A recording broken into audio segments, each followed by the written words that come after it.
Hey everyone, it's Dr. Susie Hazen, and today I'm here to talk to you about what I'm doing to recover from plantar fasciitis. As always, I really try to keep it very real here for those of you that have followed my Instagram account in the past, which I am not very active on right now due to my pretty extreme level of adrenal fatigue and possible low thyroid function. Cannot handle Instagram. It is just way too much of a poop show for my nervous system. But for those of you that did used to follow my Instagram account, I really try to be very honest, very genuine. I am not here to try to pretend that I honestly have any idea what's going on or any idea what other people should do with their lives. I'm really just sharing my story. And unfortunately, my story has come to include plantar fasciitis. And so plantar fasciitis, plantar means the floor side of your foot. The plantar side of your foot, fasciitis means the inflammation of the fascia. And more accurately, it's actually a degeneration of the fat pad on the bottom of your foot. Now, your foot is not exactly fat, but there's a thin but very important little pad of fat on the base of your foot that just can't resist touching my foot for a minute. It feels so good. But a little pad of fat on the base of your foot. It's very thin, but it keeps that body part protected, keeps it springy, because obviously we want the bottom of our foot to be cushioned. That's why we're always seeking that in shoes. And you have to imagine our ancestors and what they used to live like, because shoes as we know them now were not really a thing. Obviously also like hard wooden floors and concrete also was not really a thing, but that's sort of an aside. So first of all, I'm going to get into why I developed plantar fasciitis. So it's really important to understand that plantar fasciitis, just like any health condition in the body, you can't isolate your body parts from one another.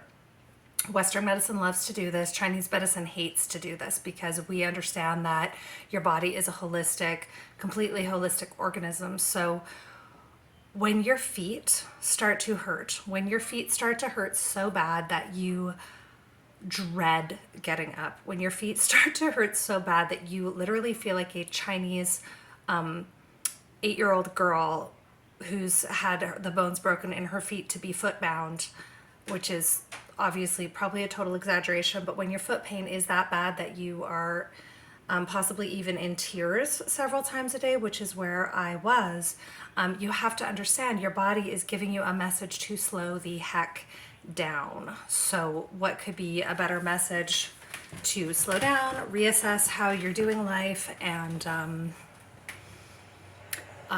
take a load off, I suppose. Another factor could be weight gain. I am currently 40 pounds overweight, which is a really, really hard situation for me. And unfortunately, I aggravated my plantar fasciitis by exercising really intensively for about a 2-year period as part of an attempt to lose weight, which actually, unfortunately, led to me gaining weight because my body weight situation is a little bit more hormonally related, a little bit more complex than just eat less, move more, unfortunately. And maybe that's something I can get into in another video. Let me know if you'd like to hear about that. Anyways, I had developed nighttime foot pain, honestly, probably 6 years ago. And it was the kind of thing where I would get up in the middle of the night. It could have even been 8 years ago, but I ignored it, because I didn't know what else to do. And since it was only happening at night, I would forget about it the next morning. So when I would get up to use the bathroom at night, my feet would hurt. They would feel almost like I was walking on broken glass or something. And I would sort of hobble to the bathroom and hobble back to bed. And then in the morning they'd be fine and I'd forget about it. I also did have some afternoon foot aching and soreness. And so that was going on. But during this time in my life, I was just overworking. I was just really in this production-oriented mindset. I had 2 young children. I was building a business, also running a farm. My husband was traveling a lot, and let's just say my focus for my health and my body was to work harder. That was my focus. So I just ignored. Then finally I decided to address being about 10 pounds overweight, which I was at the time that this started. It might have been 15. Decided to address it, started exercising a lot, and within a few months, boom, severe plantar fasciitis. And I was doing a lot of exercising. I was weightlifting, I was doing boxing, I was also doing MMA, which I loved. It was super, super fun.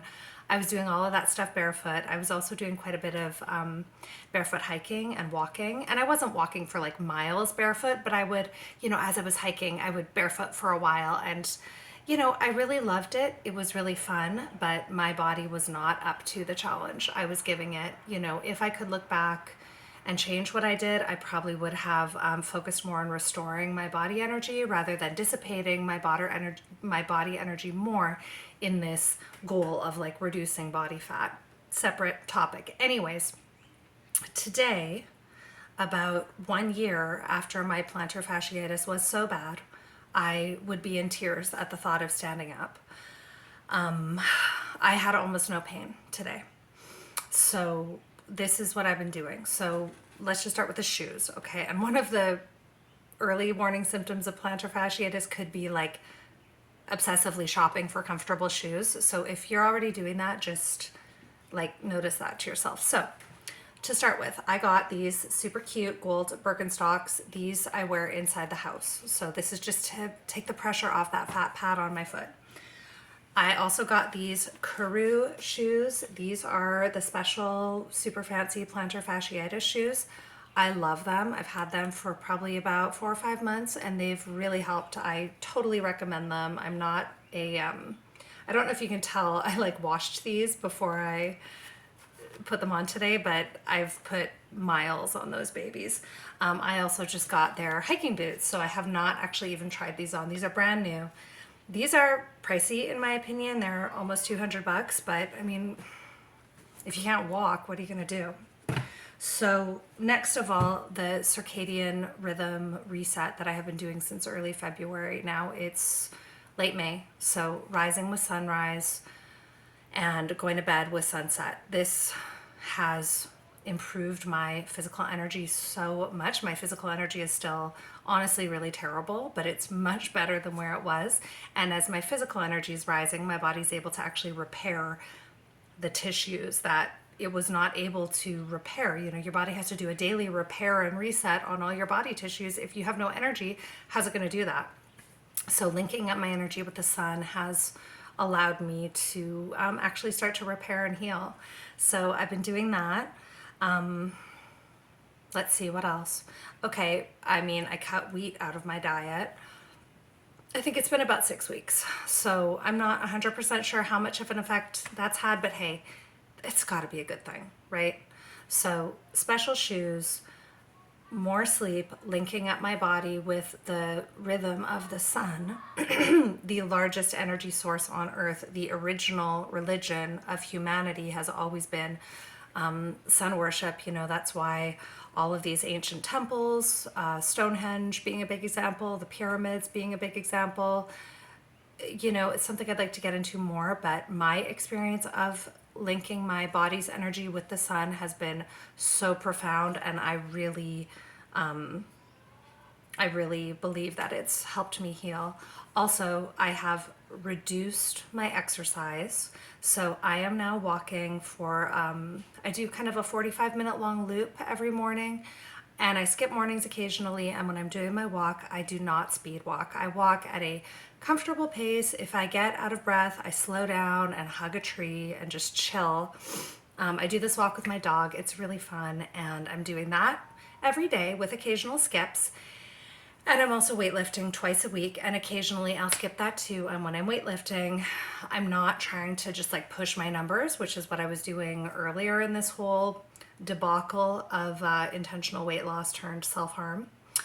I'm not trying to just bump my numbers. I'm just trying to like work with my body, see where I'm at, and maintain strength, because actually, you know, underneath my 40 pounds of extra body fat, I've got some really amazing muscles. So they're there. Anyways, so that's what I have been doing to recover from plantar fasciitis, and I'm telling you, I'm doing awesome. This is a really, really common health condition, and a lot of times people struggle with this on and off for years. It can be really persistent, and to address it, you've really got to go to the root issue of your overall body energy. It's not just about fixing the foot. It's about how your overall body battery is able to replenish, heal, and restore your tissue. So anyways, let me know any experiences, thoughts, questions that you have below, and thank you so much for watching, and have an amazing day. Bye.